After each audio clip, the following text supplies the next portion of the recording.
Can you believe we made this today? Look at that. Golden brown phyllo dough stuffed with spinach, feta cheese, and a few other little ingredients. We call that Spanakopita. Let's get cooking today. It is going to be a tasty dish we're whipping up. First things first, get some oil in that skillet and let's get it warmed up. We're mixing it up a little bit. We're going for the avocado oil. Oil in the pan. You don't need a lot of oil. I'm going to say probably about just a teaspoon's worth. Diced red onions. Let this go for about 2 to 3 minutes, just until it softens up a little bit. It's starting to look a little translucent. Now we're going to add some minced garlic. As always, you do not need to know exactly what I'm putting in here at this point in time. Look down in the description. Everything is right there for you. And some dill. This is only going to go for about 1 minute, and then we're done with the cooking part for now. We are going to be whipping out that air fryer because you know how much I love my air fryer. I don't know how many cooking shows you've checked out on the internet. We're one of the very few that doesn't have an oven at all. Haven't had an oven for, well, about 3 years, I think is the last time I've used an oven. And it's okay. It's worked well for me. That looks great. Once you can smell the garlic, we're done. Go ahead and take it off the heat. And we're just going to let that cool down just a little bit while we get the rest of our stuff together. Got a big bowl, obviously. Frozen spinach. You can use fresh spinach. If you choose to use fresh spinach, you're going to want to blanch it off, let it completely cool, and then squeeze out as much moisture as you can. Same with the frozen. And I've just had it sitting on this paper towel to get any of that residual moisture that's in there. We have got a little salt, pepper, chopped green onions, fresh parsley, lemon zest. Smells so good. In that goes. And that's about the zest of 1 lemon, give or take. Feta cheese. Feta cheese crumbles. Feta cheese crumbles are sticky. We're going to give that a mix. Just mix it all up really, really well. Then we're going to add our onion mixture to it. I just want to let the onion mixture cool down just a little bit because we don't want the feta cheese to melt. It will soften a bit, but you don't want it to get melted because then that's going to sog up your phyllo dough. Oh, that's fabulous. All right, while I'm mixing this, and while you're mixing this, pause for a minute and go hit that subscribe button for me. I would love it if you did that. I would. It's free.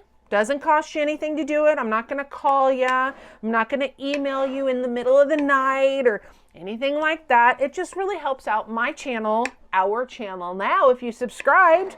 And it just, this way you'll never miss an episode. You got a great recipe idea for me? Hit me up in the comments. Let's move that aside and continue on. Remember the onions we made up? Go ahead and add those there. And stir that in there. Okay, isn't this seem so simple? Something so quick, simple, easy, but it is going to taste heavenly. Absolutely heavenly. Next step, our phyllo dough. Have you ever worked with phyllo dough? Check out my cheeseburger Wellington. Best cheeseburger in the world, and it turned out amazing. Don't be afraid of it. Now, we're not going to use all of this by any means, so I am going to just take out, we'll do 6. I can probably fit 6 in my air fryer, and then we can just cook up more as you need it. Phyllo dough is very, very fragile. Doesn't matter if you tear it though a little bit, because when we start building it, it'll work, I promise. Layer those little bad boys up like that. Best way to cut it, handy dandy little pizza cutter. Works fabulously. I think so. I think it will. If you don't have one, obviously a knife would work as well.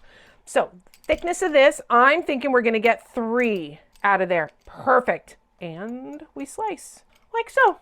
Did it go all the way through? That's always the ticket. Look at that. Perfect. Okay, you're going to move these aside. We're going to start with 1 little sheet. Just 1. Remember, it doesn't matter if it tears because it will all work out in the end. Make sure you've got some melted butter on hand and you're just going to butter. It is going to make a mess on your table. Doesn't matter. You don't have to be neat. Neatness and phyllo dough, yeah, those do not go hand in hand at all. Get butter on the first sheet, grab your second sheet and layer it right on top like so, and butter.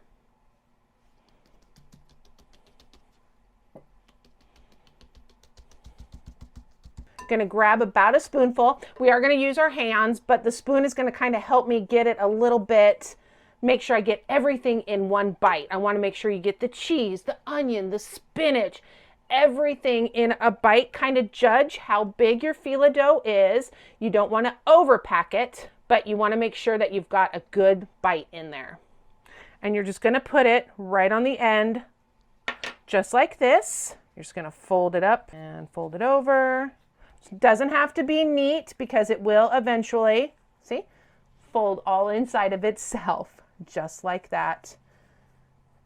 And look at that, one fun little pocket of goodness. Grab the next sheet and we're just going to keep going now. Whew, that took a while. I suppose if I made more, did it more often, I'd get much faster. Let's get that air fryer going now.